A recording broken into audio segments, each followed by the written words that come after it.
ইতিমধ্যে আমাদের মাননীয় প্রধানমন্ত্রী ২রা মে সিলেট থেকে আমরা নতুন করে স্পোর্টস শুরু করেছিলাম এবং আমাদের উপজেলা পর্যায়ে দল গঠন করে জেলা পর্যায়ে অংশগ্রহণ করেছে। জেলা পর্যায়ে খেলা শেষে অঞ্চল পর্যায়ে যে খেলাগুলো ছিল, বিভাগীয় পর্যায়ে সেই খেলাগুলো অনুষ্ঠিত হয়েছে। এখন আমরা অপেক্ষারত আছি যে আমাদের যে 10টি অঞ্চল, 8টি বিভাগ এবং আমরা ফরিদপুর এবং কুমিল্লাকে আলাদা 2টি অঞ্চল করে 10টি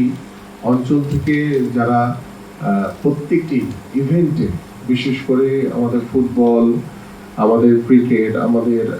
সাঁতার, কাবাডি, দাবা, ব্যাডমিন্টন এবং মার্শাল আর্টের যে খেলাগুলো অনুষ্ঠিত হয়েছে সেই খেলাগুলো যারা চ্যাম্পিয়নশিপ অর্জন করেছেন, যারা জাতীয় পর্যায়ে উত্তীর্ণ হয়েছে ভাই আপনার পেয়েছে, তাদেরকে নিয়ে আমরা আগামী 18ই জুলাই আমরা আনুষ্ঠানিকভাবে জাতীয় পর্যায়ের উদ্বোধন শুরু করব ইনশাআল্লাহ, এবং সমাপনী আমাদের 27শে জুলাই বিকাল 4টায় আর্মি স্টেডিয়ামে অনুষ্ঠিত হবে এবং আমাদের মাননীয় প্রধানমন্ত্রী তিনি উপস্থিত থেকে আমাদের এই প্রথম যে নতুন করে যে আসর সেটি প্রথমবারের মতো সমাপ্তি হবে। এবং পাশাপাশি আমরা বাৎসরিক একটি ক্যালেন্ডারের মাধ্যমে আমরা আমাদের এই নতুন করে স্পোর্টস এবং অন্যান্য যে খেলাধুলাগুলো আমরা বছরব্যাপী অনুষ্ঠিত করব সেটার একটি আনুষ্ঠানিক একটি ক্যালেন্ডার তৈরি হচ্ছে। খুব তাড়াতাড়ি আমরা এই ক্যালেন্ডারটি ইনশাল্লাহ দ্রুত সময়ে আপনাদের সামনে উপস্থাপন করব ইনশাল্লাহ। আশা করছি যে 27শে জুলাই আমাদের মাননীয় প্রধানমন্ত্রী আনুষ্ঠানিকভাবে প্রথম যে নতুন করে আসর সেটি শেষ করবেন এবং দ্বিতীয় আসরের জন্য ইতিমধ্যে আমরা প্রস্তুতি নিয়ে ফেলেছি, কারণ আমরা এটিকে একটি বাৎসরিক ক্যালেন্ডারের ভিতরে নিয়ে আসতে চাই এবং সেটি অলরেডি পরিকল্পনা চলছে। বাট নতুন করে স্পোর্টসের যে ক্যালেন্ডারটি সেটি আমি আপনাদের সামনে আজকে উপস্থাপন করছি।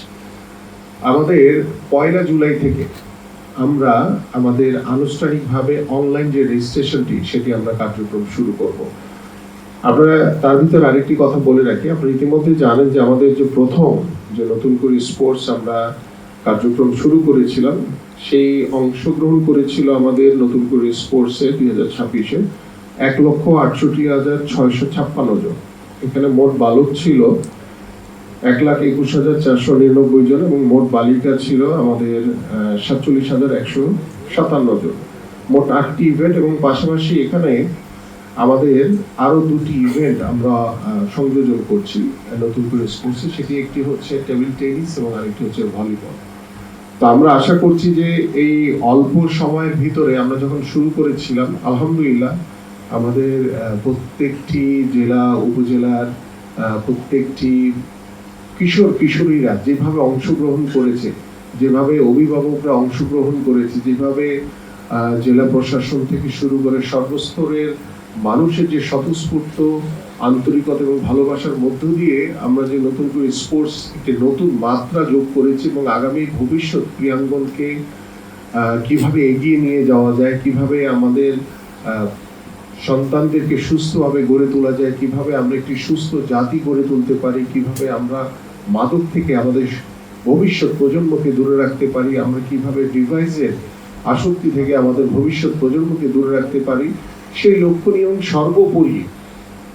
বাংলাদেশ যে একটি ক্রীড়ামোদী দেশ এবং সেটিকে প্রতিষ্ঠিত করার জন্য বাংলাদেশের মানুষ বারবার ফুটবল, ক্রিকেট, অন্যান্য সকল খেলাধুলাকে সমান গুরুত্ব দিয়ে এগিয়ে নিয়ে যাওয়ার জন্য যে স্বপ্ন দেখছে, সেই স্বপ্নকে বাস্তবায়নের জন্য আমি মনে করি যে নতুন করে স্পোর্টস আমাদের জন্য একটি অনেক বড় একটি সুফল বয়ে আনবে।